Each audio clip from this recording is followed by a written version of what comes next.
Another week and another chapter of Boku no Hero Academia.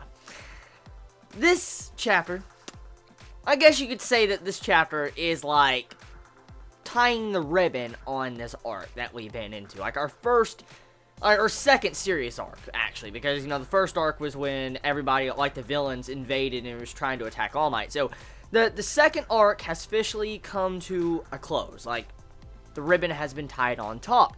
And what can you say about this arc that is not impressive? Like, there's loads of character development that's been in this arc. It's been crazy. Like, this arc has definitely been one of my favorite arcs when it comes to tournaments in general, because usually when we see arcs like this, like, in a shonen, they always get interrupted by villains or something like that.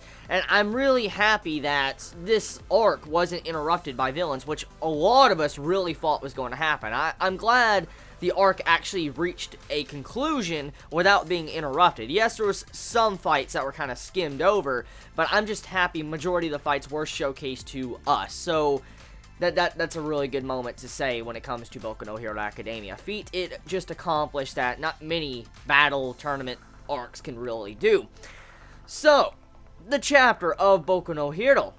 As I said, it concludes the arc, and it kind of shows, like, motivation for the upcoming arc. For instance, motivation for our characters to continue to press forward and become a very good hero.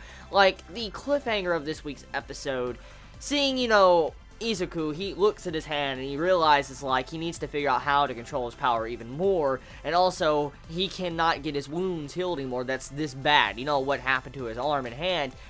More wounds like that, Recovery Girl will not heal him. So he's in a major spot, and he realizes he needs to change. He needs to change and get stronger to be able to harness this power, because it's going to leave after effects that's going to harm his body for the rest of his life. And then you have the other side of the spectrum where Ochako, she makes it back home, and you see her walk through the door, and her parents are unexpectedly there. She starts freaking out. You see her eyeballs pop out, which is pretty fucking funny, like, oh my god. And when you see her eyeballs pop out, she's freaking out, and you see her parents run to her, congratulating her, and all that type of stuff. It was a very sweet moment, and I like how some characters really got their, I guess, time to shine in this chapter, like Ochako, Bakugo, Izuku, Ida, Todoroki. I mean, oh my god, the Todoroki scene. Before I get into that, let's continue on with Ochako. Ochako, she's pretty much just very happy. Her parents are there for her. You could see that these parents are very caring for Ochako. They really love her. They're there to cheer her on and support her. Even though Ochako did not necessarily win like she wanted to do, she has the backing of her parents, and it's a very sweet moment for this chapter, just seeing how much her parents care for her, and she cares for them. So, I just want to say, best girl Ochako. I've said it many times, I really like Ochako. She's one of my favorite female characters, besides Momo, of course, but just Ochiko's so great. Now, getting into the next character, Ida.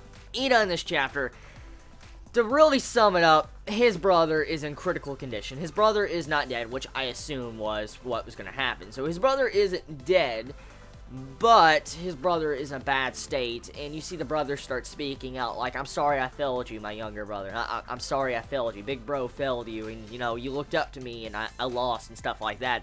It's a very sad moment. This is definitely going to be a turning point for Ida as a character to either change, become stronger than his brother, or something else that could be negative might happen. Maybe he will go on a quest for revenge to take out the person that harmed his big bro.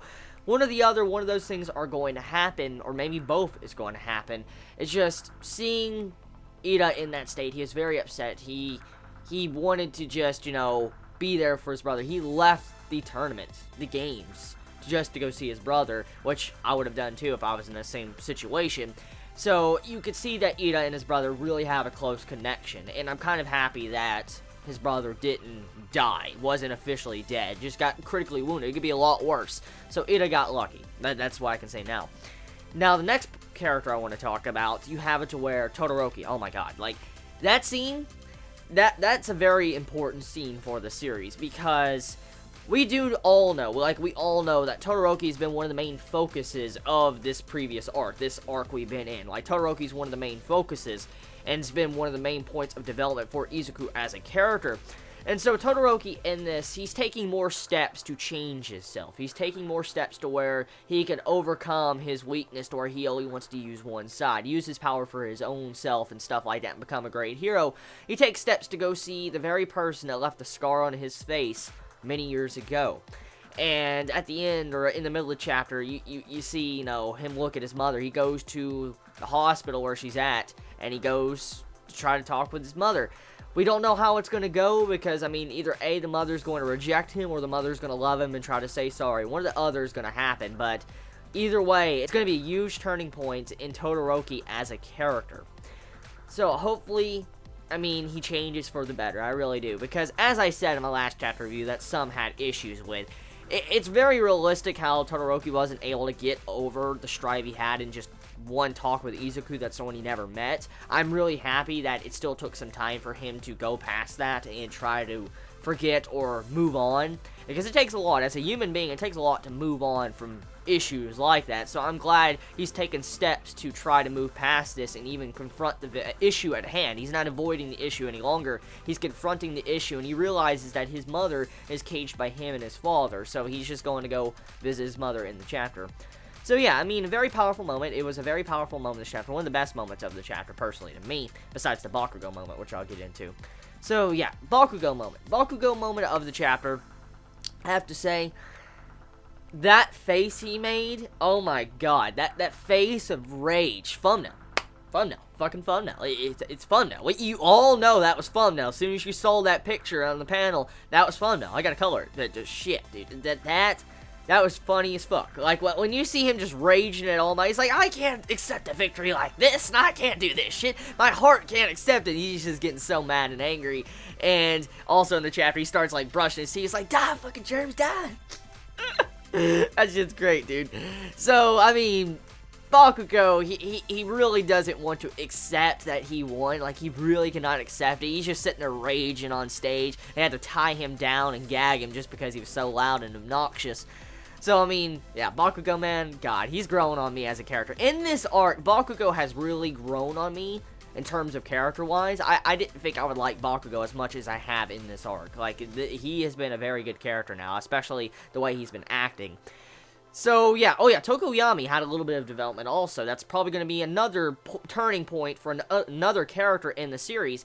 Tokoyami is confronted by All Might when he's given the medal, and he's like, if you really want to overcome the issues you face, like, All Might gives him personal advice, you need to strengthen your own body. You don't need to rely just on your quirk. And that right there is probably going to be something that's going to be really good later on for Tokoyami, because Tokoyami's like the underdog. He's one of my favorite underdog characters in Boku no Hero Academia, and so to see him getting that type of development from All Might, fuck yes, fuck yes, fuck yes, fuck yes. Oh yeah, and there was a death flag for All Might also in the chapter. Like, there was a death flag. At the beginning, when you see Izuku talking about Ida's brother, he's like, Ida's brother is like All Might that is to me. And I'm like, oh shit, that death flag. That fucking death flag. That death flag. Like, oh god. So that's about it. So tell me your thoughts in the comments below. How you feel about this week's chapter of Boku no Hero Academia? Did you enjoy it? Did you hate it? I love you all so much. Please be safe. Chibi out.